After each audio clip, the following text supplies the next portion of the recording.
Votre portrait par Damien Cabrespine. Ok, clap. C'est un chanteur charmeur, un acteur charismatique, une personnalité médiatique qui nous accompagne depuis plus de 35 ans. Chaque fois que je vais pas bien ou j'ai toujours un petit texto, j'ai toujours un petit mail. Et c'est vraiment de la générosité. C'est du Chili dans les gamelles et du vin dans les bidons. Marc Lavoine en 3 points, c'est 1. Une voix grave et sensuelle, 2. Une présence magnétique et 3. Une classe naturelle, une manière d'être presque mystérieuse. Il est très tendre, il regarde beaucoup les gens. Marc, c'est comme nous tous. Tout est son contraire. Pourquoi les cheveux? Pour la Une tentative. enfance en banlieue parisienne, des désirs musicaux qui se réveillent très tôt. Il en a rêvé et il l'a fait. À l'âge de 16 ans, j'ai décidé de quitter l'école pour rentrer dans une autre école, c'est-à-dire des troupes de théâtre, et commencer à écrire des chansons, des histoires. Le monde est tellement con,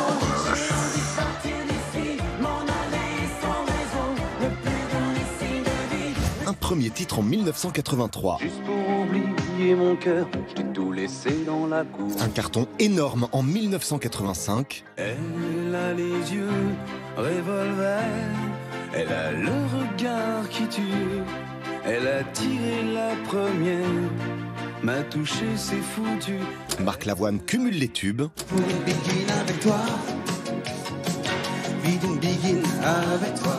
Parking des anges, plus rien ne les dérange. La folie les mélange, c'est la nuit qui les change. Paris, Paris, combien Paris, tout ce que tu veux. Je planque mon linge, descends du singe. Ces duos ont frappé les esprits.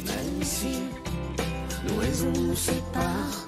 Il a chanté entre autres avec Claire Kane, Valérie Lemercier, Florent Pagny, Benjamin Biolay ou encore Catherine Ringer. Qu'est-ce que t'es belle quand tu doutes comme ça. Catherine, c'est le premier duo. C'est comme un premier amour. Un ami m'a donné rendez-vous. Des amis, je n'en ai plus beaucoup.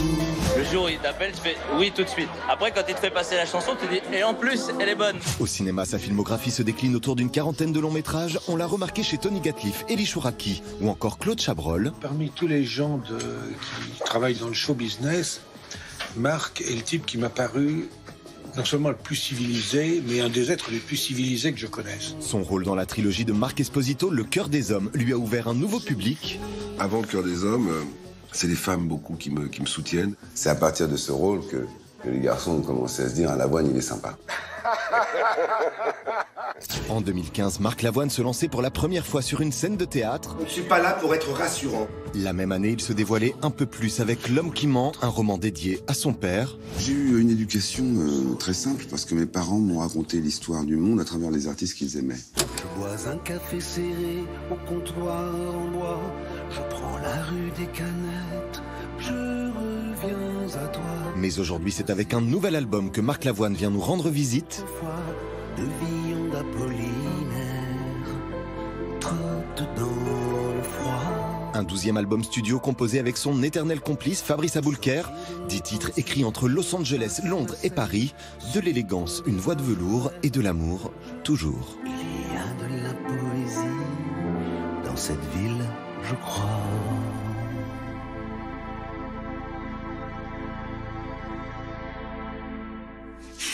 Ah, j'ai pris cher. Bah non, c'est une belle carrière, un beau panorama, Marc Lavoine. On vous donne cette étiquette, j'allais dire, de chanteur romantique. Ça vous convient? Ça vous plaît? Ça m'est égal. Il faut bien ouvrir une porte et commencer. Ça ne m'a pas touché plus que ça parce que ce qui m'intéressait, c'est d'être plus fort que moi, de me dépasser tous les jours. Mais étant moqué quand j'étais petit, parce que je portais une cachabia algérienne, parce que mes parents n'étaient pas habillés comme les autres, parce que nous, on n'était pas du tout habillés comme les autres, on avait des cheveux jusqu'ici, et puis j'étais gros, et puis... Vous êtes blindé, on avait déjà tout fait jusqu'à l'âge de 16 ans. Donc après, pour moi, c'était du plus, c'était formidable. Et puis c'est même une notoriété extraordinaire. Pouvoir c'est une vivre popularité. des mots qu'on écrit. Pour mon professeur de français, par exemple, c'était une reconnaissance de son travail sur moi. Il y a toujours un prof. C'est pour ça que j'aime beaucoup l'école et les hôpitaux. C'est que on vous demande pas d'où vous venez, on vous demande comment vous allez et qu'est-ce qui vous intéresse. À l'hôpital, on vous dit comment ça va. Et c'est important parce que c'est des piliers de notre société. Sans ces gens-là, sans les travailleurs, sans les agriculteurs, sans les ouvriers, sans la classe ouvrière, sans les gens qui bossent dans les écoles, sans les gens qui bossent dans les hôpitaux, nous, on n'aurait rien à faire. Et ce sont ceux qui vous aiment et qui vous écoutent, qui vont vous voir au cinéma. Et en salle de concert. Et bien sûr, dans les salles de concert. Il fait chaud chez vous. Hein. Il fait chaud sur notre plateau, mais c'est la chaleur humaine, Marc Lavoine. Alors, ce 12e album, Je reviens à toi, vous écrivez tous les titres, les 10 titres, des textes sur le sentiment amoureux. C'est la grande affaire de l'homme. Oui, parce que c'est sans fin. Et puis c'est sans fin jusqu'au bout, c'est-à-dire jusqu'au bout du bout du bout. Ce film de Gatliff, j'avais pris on n'avait pas de scénario, donc j'avais constitué dans la chambre où j'étais, tous les murs étaient recouverts de Polaroid que j'avais fait de tziganes, de nazis, de roulottes, de voyages, de gens en danger qui étaient déportés. Et j'avais collé aussi toutes les images d'archives que j'avais pu collecter, de Klaus Barbie, des charniers, de la torture, des portraits des femmes qui n'ont jamais parlé, des résistants, de Jean Moulin, etc. Et puis j'ai lu et affiché les lettres des déportés, qui étaient toutes des lettres d'amour. Avant de mourir... C'est comme ça qu'on tient. Avant de mourir, on dit à sa femme, ou on dit à son mari, j'ai 2 mots à te dire, je t'aime. Et je me suis dit, c'est ça la vraie provocation, d'une certaine façon. La provocation contre le fascisme, contre les gens qui veulent nous diriger, c'est de s'aimer, de continuer à s'aimer, et de s'aimer de plus en plus, et de plus en plus fort, et de se serrer, de se faire des câlins. Alors, dans cet album, il y a aussi de la mélancolie, le mot chagrin qui revient. Oui. C'est votre état d'esprit au moment où vous écrivez le disque? J'ai du chagrin tout le temps, et j'ai un ami qui s'appelle Fred Testo, et un jour, il y a un type en plus, c'est un humoriste, hein, et il y a un type qui lui dit, un genre de type un peu séontologue, et tout ça, qui lui dit, si tu veux, tu viens chez nous, et je vais t'enlever tous tes chagrins. Il lui dit, mais moi, je veux les garder, mes chagrins. Ils m'ont construit mes chagrins. Pourquoi voulez-vous m'enlever mes chagrins? C'est ce qui vous fait écrire, c'est ce qui vous... Le chagrin, moi, je viens du chagrin, j'écris de chagrin.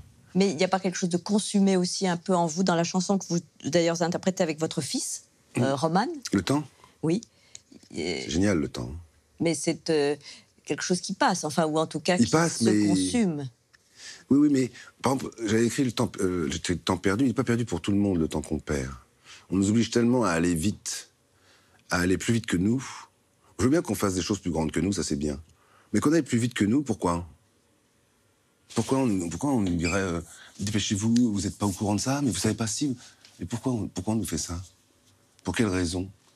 J'avais un ami qui s'appelle Arnaud, qui est un jeune autiste. Il fait comme ça, et il fait passer le temps en lui. Il prend le temps et il le fait passer en lui. C'est la leçon que ces jeunes que vous décrivez dans votre journal, Le Papotin, depuis longtemps. Il y en a un qui avait dit, j'ai relevé les heures de ma montre. Pour les autres, à un moment donné, le temps, c'est important parce que c'est la mémoire de notre temps. C'est Simone Veil qui nous raconte notre histoire, sa mémoire, l'oubli, le pardon. Très bien, ça c'est le temps. Et ça, c'est le temps pour demain aussi, c'est le temps de l'avenir. Mais nous, on nous prend notre temps, et c'est pas bien.